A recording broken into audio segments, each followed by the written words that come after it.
Bonjour mes étoiles. Je fais rapidement cette vidéo.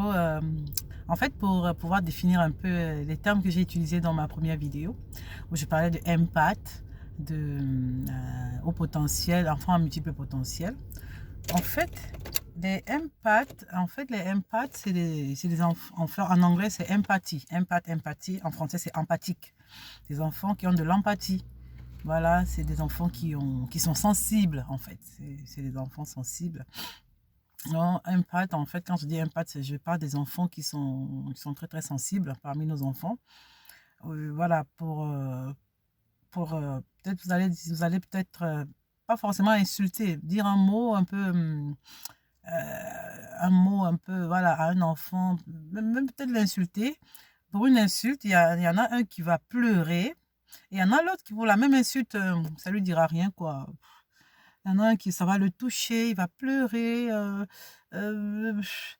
ou vous lui dites, ah, t'as une grosse tête, ou bien juste pour, peut-être parfois pour blaguer, hein. Mais l'enfant, il va prendre ça au sérieux, il va pleurer, il va faire, voilà. Et l'autre enfant, pour les mêmes mots, tranquille, et voilà, il vit sa vie, quoi. Il gère pas tout ça. Et voilà, c'est ce genre d'enfant-là, voilà, qui pleure facilement, qui a de l'empathie envers les autres. Il supporte pas que quelqu'un souffre autour de lui. C'est des enfants étant tout petits, dès que peut-être son petit frère a mal, il se met à pleurer à la place de son petit frère. Vous voyez, il a mal à la place de son petit frère. Il a, dès qu'à l'école, un de ses camarades de classe se blesse peut-être ou tombe, il a très très mal. Il va aller vers lui pour le soulever, pour lui dire pleure pas, ça va aller. Vous voyez ce genre d'enfant. Et aussi, c'est des enfants qui, devant par exemple un film ou un dessin animé, dès qu'il y a un personnage du film ou du dessin animé qui se fait mal, ou bien qui a mal, qui pleure, ou si dans le film il y a quelqu'un qui est agressé, qui est battu, qui est tué, voilà, c'est quelqu'un qui meurt dans le film, il va se mettre à pleurer tout de suite. Voilà. Et ça, c'est pas seulement les enfants, même les grands. Voilà. Moi jusqu'à présent, à mon âge, si je vois un film où quelqu'un se fait tuer ou quelqu'un est malmené, maltraité, voilà, je pleure en même temps. Voilà. Ou peut-être une femme souffre. Voilà, je vais me mettre à ça directement. Les empaths ou les empathiques, c'est des personnes qui prennent facilement la place de l'autre, qui peuvent vivre les émotions, qui ressentent les émotions. Voilà, c'est ça le mot clé, le mot émotion. Toutefois qu'on parlera d'une personne sensible, une personne empathe ou empathique, c'est des personnes qui vivent des émotions très très fortes. Voilà, il va vivre c'est vrai, tout le monde, quand on voit quelqu'un qui est dans un film qui est maltraité, on a mal pour lui. Tout le monde ressent ce sentiment de voilà, c'est pas bien, c'est l'injustice, c'est ça. Mais le empath, il va le vivre à fond. Il va le vivre comme si c'est la réalité, comme si, en fait, il va transposer la situation en lui-même. Il va vivre cette situation. Si c'est une femme, par exemple, qui est battue, le empath va se mettre à la place de cette femme qui reçoit les coups, par exemple, soit de son mari, soit de quiconque d'autre, et il va ressentir la douleur que cette personne ressent. Et pourtant, c'est fictif, hein, c'est un film, voilà, il y a eu un montage, c'est de la fiction, c'est pas la réalité. Voilà. Je me rappelle par exemple mon fils, je vais prendre toujours l'exemple ou de moi-même parce que voilà, il était en petite section, il avait 3 ans à l'époque. Et la première fois qu'il a entendu l'histoire du petit chaperon rouge, il a fait pipi sur lui. Et pourtant, il était déjà propre, hein. Il a fait pipi sur lui tellement il a eu peur. Vous voyez le petit chaperon rouge, l'histoire du petit chaperon rouge qui est mangé par le loup. Le loup mange la grand-mère du chaperon rouge. Et puis après, le loup mange la petite fille qui s'appelle le chaperon rouge. Et puis après, qui sont sauvés par le chasseur qui vient ouvrir le ventre du loup pour ressortir la grand-mère et la petite fille. Mais lui, au moment où le loup mange la grand-mère, le moment où le loup mange la petite fille, à lui, il se dit que c'est réel, quoi. Du coup, le gars, il a pleuré tout le long de l'histoire. Sa maîtresse m'a dit après, dans la soirée, qu'il a fait pipi sur lui. Il fallait, heureusement, on met souvent les vêtements de rechange dans les sacs. On l'a rechangé. Donc, ça fait que, même pour une grande personne, moi, il y a des histoires, par exemple, La Passion du Christ, le film de La Passion du Christ, où on montre comment Christ il souffre pendant la Passion, il porte sa croix tout le long, et après il est crucifié. Et moi, jusqu'aujourd'hui, chaque année, quand on était enfant, chaque année à Noël, on regardait ce film parce que ça passait à la chaîne nationale.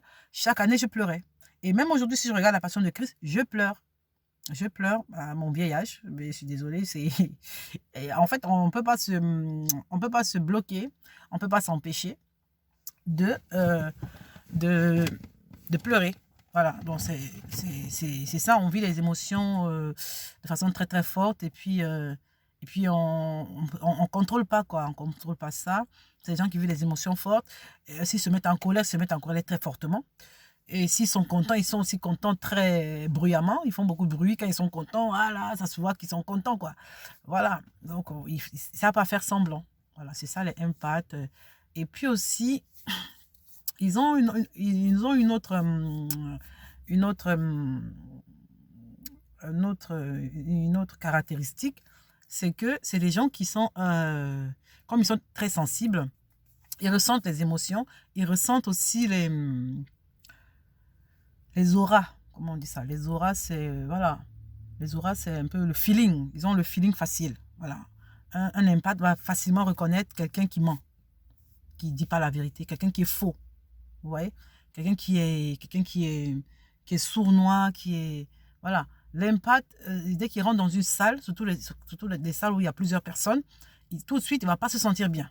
Voilà, il ne va pas se sentir bien parce qu'il ressent toutes les énergies. Voilà, c'est ça, les auras, en fait, c'est les énergies. Toutes les énergies qui sont dans la salle, il va les ressentir dès que... Il suffit qu'il parle avec quelqu'un, même pas 5 minutes, c'est beaucoup. 1 minute, 2 minutes, il ressent déjà l'énergie de cette personne. Si c'est une bonne personne, il va savoir que c'est une bonne personne tout de suite. Et puis, c'est ça les empaths. Dès qu'ils sont des bonnes personnes, ils vont aller vers les bonnes personnes directes. Voilà, ils ne vont pas faire semblant de... Et dès qu'ils sont des mauvaises personnes, il suffit d'une parole, il suffit d'un échange, parfois même pas, juste le regard.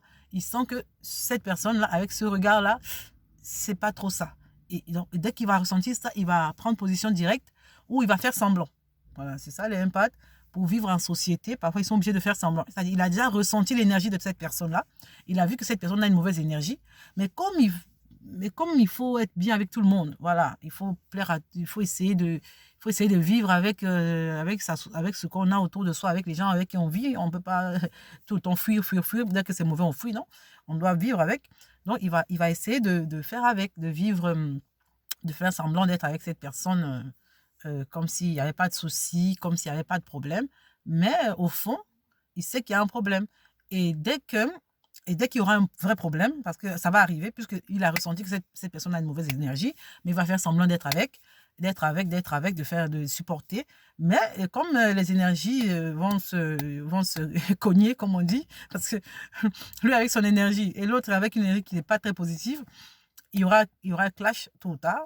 Et quand il y aura clash, parce que voilà, il y a un autre truc aussi, c'est que quand il y aura clash, la voix que l'empath entend, parce que les empaths entendent des voix, entendent une voix, c'est une voix normalement. Maintenant, pour les empaths qui sont un peu, voilà, ils peuvent entendre plusieurs voix, mais sinon, c'est une voix.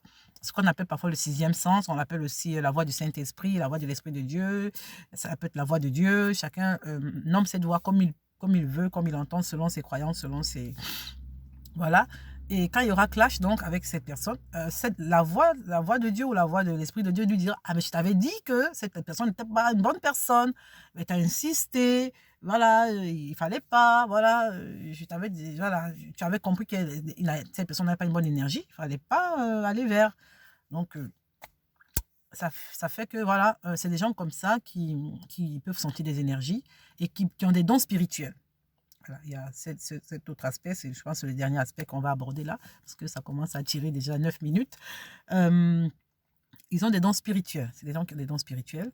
Vous allez voir facilement, c'est des gens qui dans la vie vont devenir par exemple des thérapeutes, ils vont devenir des conseillers. Ils ont des dons, ils peuvent recevoir des dons spirituels. Ça veut dire c'est des gens qui peuvent recevoir des prophéties. Plus souvent, les prophètes sont des empaths. La majorité, hein. Je ne sais pas tout le monde. Je ne prends pas tout le monde. Je ne vais pas généraliser. Mais je dis que les empaths, ces gens sensibles qui peuvent se mettre à la place des gens, ces gens qui peuvent recevoir des messages, soit par des rêves, soit par des prophéties, soit ils ont des dons spirituels. Ils peuvent avoir ces gens qui deviennent facilement des thérapeutes, c'est-à-dire que soignés par qui peuvent facilement, qui ont des dons, même dans les mains, hein. Ils ont des mains qui vibrent, ils ont des vibrations. Voilà, c'est des gens qui peuvent ressentir des vibrations, qui peuvent donc être des thérapeutes, qui peuvent être je ne vais pas dire, c'est pas des charlatans, des guérisseurs, des guérisseurs, parce qu'ils ont des dons. Ils ont des dons spirituels qu'ils ne maîtrisent pas ou qu'ils maîtrisent. Voilà, il y en a qui maîtrisent. Il y en a qui, des jeunes ne maîtrisent pas, mais avec le temps, commencent à maîtriser. Et quand on se tourne vers l'âge adulte, commencent à maîtriser leurs dons et commencent à les manifester. Parce que ça doit se manifester de tôt ou tard. Plus, le plus tôt possible, on se rend compte qu'on est empathie, on va vite détecter ses dons et puis les manifester. Et puis, c'est des gens qui parlent beaucoup. Vous allez voir, le plus souvent, c'est des gens qui ont la tchatche, voilà, qui parlent beaucoup et qui parlent bien. Parce que, comme je vous ai dit dans une vidéo précédente, les enfants empathes parlent très tôt. Ils parlent très, très tôt. Et très tôt, ils vont poser beaucoup de questions. Ils sont très curieux. Et puis, très tôt, ils vont développer un vocabulaire très, très, voilà, costaud, quoi. C'est des enfants qui vont utiliser des gros mots, ils vont parler comme des grands. Vous allez voir un enfant à 6 ans qui parle déjà, il vous tient un langage comme un grand, quoi. À 6 ans, oui, 7 ans. Et d'autres enfants sont, voilà, dans sa classe, c'est pas tout le monde qui parle pareil, hein, je vous dis. Et même si vous avez d'autres enfants à la maison, vous sentez qu'il y a un décalage quand même entre lui et l'autre, voilà. C'est des aptitudes, ils naissent avec. Ils parlent beaucoup et puis ils sont prompts à faire certains métiers. Ça sera une autre vidéo où je parlerai des métiers vraiment propres aux empaths. Voilà, donc c'est un peu ça pour les empaths. Maintenant, j'avais utilisé un autre terme, c'était quoi? Au potentiel. Peut-être je vais faire une autre vidéo pour ça. Je reviendrai vers vous pour une autre parce que je ne vais pas faire de longues vidéos. Là, ça va un peu. Sinon, celle-là va mettre. Bon, on en parle et puis bon. Donc, on en parle une bonne fois. Les hauts potentiels, en fait, c'est souvent. Ils sont souvent empathes aussi. Hein. C'est les gens qui sont très intelligents. Il y a haut potentiel intellectuel, HPI, haut potentiel intellectuel. Et puis, il y a HPE, c'est les hauts potentiels émotionnels. Donc, vous allez avoir un haut potentiel intellectuel qui n'est pas forcément émotionnel, c'est-à-dire qui ne ressent pas les émotions, comme je disais tout à l'heure, voilà, qui s'en fout un peu de tout ce qui se passe autour de lui, hein, donc il vit sa vie. Mais voilà, c'est les surdoués, c'est des gens qui sont hyper intellectuels, qui comprennent très vite. Vous lui expliquez un truc, 1, 2, 3 minutes, il a compris le truc, quoi. Et puis il est passé à autre chose, hein. Il ne reste pas dessus. Et il a tellement compris le truc que lui-même, il va développer ça après et puis il va faire mieux même que la personne qui lui a expliqué. Donc ça, c'est les hauts potentiels intellectuels. Et voilà, c'est des cerveaux hyper productifs. C'est des cerveaux pendant même que vous lui posez la question, la réponse est déjà en train de se faire dans sa tête, en fait. Il n'a même pas fini le plus souvent, avant même qu'on ne finisse de poser la question, le gars, il a déjà la réponse, en fait. Voilà, c'est un peu ça. Et maintenant, il y a les hauts potentiels émotionnels. Les hauts potentiels émotionnels, c'est des gens qui vivent par les émotions, qui sont hyper émotifs. Hyper émotifs. Et c'est souvent des gens qui ont, voilà, qui sont émotifs, qui ont une vie un peu souvent, qui ont besoin parfois d'être pas assistés, mais qui ont une dépendance. C'est des gens aussi qui peuvent vivre une dépendance affective, oui, qui vivent souvent. Le plus souvent, ils vivent beaucoup plus. Vous allez voir chaque relation, il va avoir un copain ou il va avoir une copine ou elle va avoir un copain, mais elle va tellement s'attacher à lui parce qu'elle vit par les émotions, elle vit dans la passion, voilà, elle vit les choses intensément. Et puis quand ça finit, si ça finit, parce que bon, l'amour, c'est pas éternel, hein, bon, sauf peut-être si on est marié et même. Donc ça fait que les ruptures pour ces personnes-là, les hauts potentiels émotionnels, c'est des choses vraiment difficiles à vivre pour eux. Il faut qu'ils soient accompagnés, il faut qu'ils aient. Voilà, donc c'est un peu ça, au potentiel émotionnel. Voilà, tout le temps, c'est des gens qui craquent facilement, qui craquent, voilà, pour un ci, pour un ça. Voilà, c'est des gens qui sont hyper émotionnels. Voilà. Ils peuvent être intelligents aussi, mais ce n'est pas toujours le cas. Vous pouvez avoir un haut potentiel émotionnel qui n'a rien à voir avec un haut potentiel intellectuel, qui n'a rien à voir avec. Mais lui aussi, dans sa tête aussi, ça va très vite. Parce que pour un ci ou pour un ça, il est hypersensible. Voilà, il a une hypersensibilité qui fait que c'est des gens qui vont souvent se couper des autres. Ils vont vivre dans leur bulle. Ils vont vivre dans leur bulle. Voilà, c'est des gens qui aiment la nature. Mais même les empathes, hein, c'est des gens qui adorent la nature, les animaux, aller marcher dans les champs, marcher dans les parcs, voilà, ils ont un attachement à la nature parce qu'ils reçoivent, comme je disais, ils ont des dons spirituels et ils reçoivent des messages. Et c'est quelqu'un qui reçoit les messages, forcément, il est attiré par la nature. Voilà. Ils ont quand je dis recevoir les messages, c'est pas, c'est pas de la magie. Hein. Ils ont des intuitions très, très fortes. C'est-à-dire qu'il peut rester comme ça. La voix de Dieu, l'intuition lui dit fais ci maintenant, fais ça maintenant.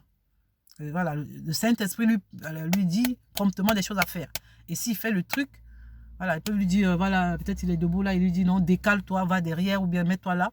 Et juste après, il y a un accident là où il se trouvait en fait.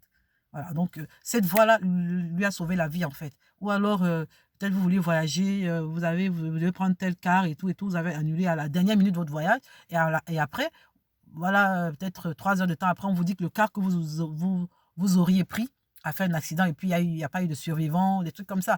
Voilà. Et puis cette voix-là qui vous a dit que ne voyagez pas, ne prenez pas ce car, voilà, c'est un message que vous avez reçu. Il y en a qui reçoivent ces messages comme ça, et pour eux-mêmes ou pour des gens, ils peuvent recevoir pour quelqu'un d'autre, vous pouvez rêver que Dieu vous dit dites à telle personne que ça, telle chose va lui arriver, ou alors vous rêvez que telle personne a des soucis, c'est pour que vous priez pour lui, pour que vous lui dites, si cette personne-là est mature, il va comprendre, s'il ne comprend pas, vous priez pour lui, voilà, c'est des gens qui reçoivent ce genre de message-là. Voilà, donc c'est un peu ça, un peu de façon brossée comme ça, les termes haut potentiel, des enfants haut potentiel ou des adultes à haut potentiel, soit intellectuel, soit émotionnel, et puis les empaths. Voilà ce que ça signifie en gros, quoi. Parce que c'est des termes qui reviendront souvent dans mes vidéos. Il faut faire comme ça, d'entrée, faire une définition des termes, et puis après, voilà, chacun comprend un peu de quoi je parle. Merci. Allez, au revoir mes étoiles. Attends.